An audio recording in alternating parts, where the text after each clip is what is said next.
Students, and today the discussion about chapter number 3, periodic classification of the elements. And this is very important chapter for board point of view and as well as competitive exam. इसमें periodic classification of the element यानी कि we will learn about periodic table and trends, up and down, increment and decrement of the trends. ये सब बातें student हम इस chapter में discuss करने वाले हैं। अब इसमें बात ये आती है कि एलिमेंट्स वो होते हैं जो एक ही टाइप के एटम से मिलकर बने होते हैं। Elements are made of only one kinds of atoms होते हैं and it can not be divided by any physical and chemical method. And students, there are 122 elements in your periodic table and a lot of the elements are differ in nature, differ in physical property and chemical property. Okay students, तो इतने सारे elements होते हैं कि हमें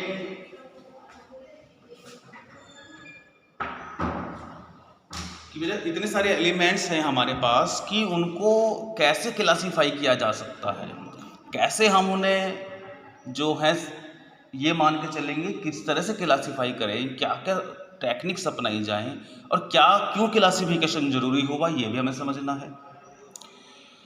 तो इसमें classification इसलिए मस्ट होता है स्टूडेंट जिससे कि हमारा एक तो सबसे पहले सिस्टमेटिक स्टडी हो, आइडेंटिफिकेशन इजी हो और एक पूरा मैनर बन जाए।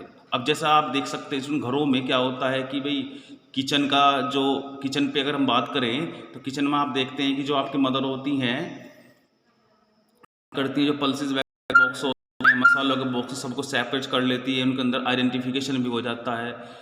और ऐसे ही हमारी अलमीरा होती हैं, उनके अंदर भी हम अपने जो बॉक्सेस होते हैं अलग अलग तरह से अपना लगेज रखते हैं। और इसी की तरह आपने देखा होगा जैसा आप मॉल वगैरह में जाते हैं वहाँ पर आप देखते हैं मॉल में हर सेक्शन अलग अलग बना हुआ है, क्लोथ्स का अलग है और आपका डेली नीड्स का अलग होता है। तो ये क्यों उन्होंने किया, इसके पीछे जो रीज़न है वो है स्टूडेंट, सबसे बड़ा जो रीज़न है वो है आपका क्लासिफिकेशन होने का सबसे बड़ा रीज़न स्टूडेंट आइडेंटिफिकेशन,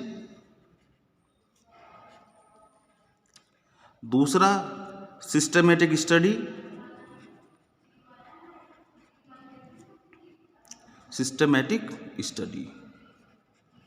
थर्ड और इसके अलावा क्या हो सकता है स्टूडेंट, सिस्टमेटिक स्टडी हो सकती है, आइडेंटिफिकेशन होता है, एक परफेक्ट ऑर्डर बन जाता है हमारा जिससे हमें डाटा बनाने में आसानी होती है। तो इसमें क्या कभी आपने सोचा है कि आपकी जो स्कूल में क्लासेस होती हैं स्टूडेंट्स, क्या ज़रूरत है इतने सारे रूम बनाने की? सब स्टूडेंट्स को एक जगह हम बिठा सकते हैं, बहुत बड़े हॉल में वहीं क्लासेस चलाई जा सकती हैं, पॉसिबल तो है, लेकिन स्टूडेंट क्या होगा उससे, एक तो आइडेंटिफिकेशन करने में प्रॉब्लम आएगी, एक सिस्टमेटिक स्टडी करने में प्रॉब्लम आएगी और एक परफेक्ट ऑर्डर भी नहीं होगा। इन सब बातों को देखते हुए स्टूडेंट एलिमेंट्स को क्लासीफाई किया गया। और सबसे पहले आप लोगों ने 10th क्लास में डिस्कस करा है DBR, डोबेनेयर ट्रेड्स। डोबेनेयर आए, डोबेनेयर के बाद न्यूलैंड आए, न्यूलैंड के बाद Mendeleev is a very important person and the great person which the country in Russia के थे स्टूडेंट। ये ग्रेट पर्सन थे जिन्होंने केमिस्ट्री की पीरियोडिक टेबल को सबसे पहले जनरेट किया, मेंडलीव। उसके बाद इन्हीं के ही स्टूडेंट रहे मोजले, और मोजले की हेल्प किसने करी? नील्स बोर ने करी। तो ये कुछ साइंटिस्ट हुए जिन्होंने टाइम टू टाइम अपने कुछ कॉन्सेप्ट दिए हैं इस चैप्टर के अंदर। अब इसमें मैं अगर इन फर्स्ट 3 पर जाता हूं, on the basis of atomic weight और मास नंबर, यानी कि हम ये कह सकते हैं स्टूडेंट जो मेरे ऊपर के जो तीनों लॉ रहे, तीनों साइंटिस्ट हैं, उन तीनों ने एटॉमिक वेट पर काम करा, क्योंकि उस समय जो डिस्कवरी हुई हैं, क्योंकि all these are the concept between the last of 17th century and between starting of 18th century, यानी कि 18th सेंचुरी के आसपास की सारी फिनोमिना रही हैं। तो उस समय और भी डिस्कवरी हमारी चल रही थी। तो एटॉमिक नंबर पे बाद में जो लाया तो डोबेनेयर आप जानते एवरेज एटॉमिक मास हम निकालते थे। न्यूलैंड ने कहा कि भाई जितने भी एलिमेंट्स हैं उनको एक प्रॉपर सीक्वेंस में लगा दें, जिसे हम कहते हैं म्यूजिकल ऑक्टेव्स, सारे गामा पा धा नी सा। एलिमेंट हर 8th एलिमेंट पर प्रॉपर्टी हमारी रिपीट होती जाएगी। तो ये एक बड़ा इंपॉर्टेंट पॉइंट मिला। न्यूलैंड ने लगभग उस समय 58 एलिमेंट थे हमारे। और सबसे इंपॉर्टेंट जो पॉइंट आए लेकर के वो आए मेंडलीव साहब। 63 elements at the time discovered, only 63 element उस समय डिस्कवर हुए स्टूडेंट। तो मेंडलीव साहब ने एक टेबल जनरेट कर दी।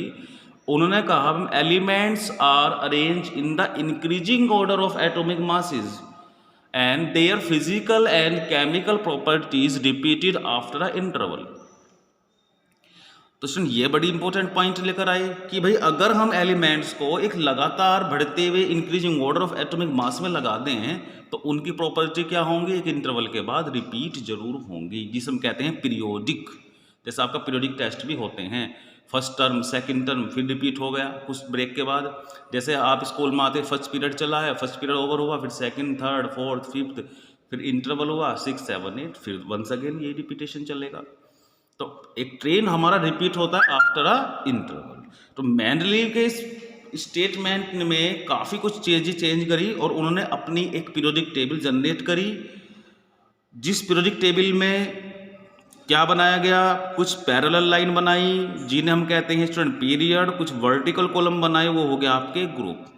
जब आप पीरियोडिक टेबल खोलेंगे स्टूडेंट तो vertical column is also known as group and horizontal row is known as period. Element को रो में लगा देंगे तो पीरियड जनरेट हो जाएगा, ग्रुप को वर्टिकल कॉलम में लगा देंगे, एलिमेंट को कॉलम में लगा देंगे, जैसे हम स्पीकर लगाता है अपना तो ग्रुप बन जाते हैं। और पीरियड में स्टूडेंट जब मूव करते हैं हम लेफ्ट टू राइट करते हैं एंड ग्रुप में करते हैं अप एंड डाउन। तो ये भी हमें समझना है स्टूडेंट, पीरियड में हमेशा आप चलेंगे लेफ्ट टू राइट या right to left and group up and down.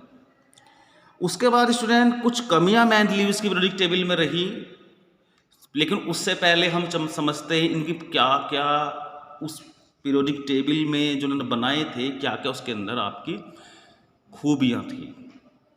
All the elements arrange in the atomic weight. तो सबसे बड़ा फायदा स्टूडेंट हुआ कि सिस्टमेटिक स्टडी आसान हो गई। दूसरा फायदा हुआ अनडिस्कवर्ड एलिमेंट्स, उस समय जो एलिमेंट अनडिस्कवर्ड थे students, those elements undiscovered that time give the special gap for the particular element in future.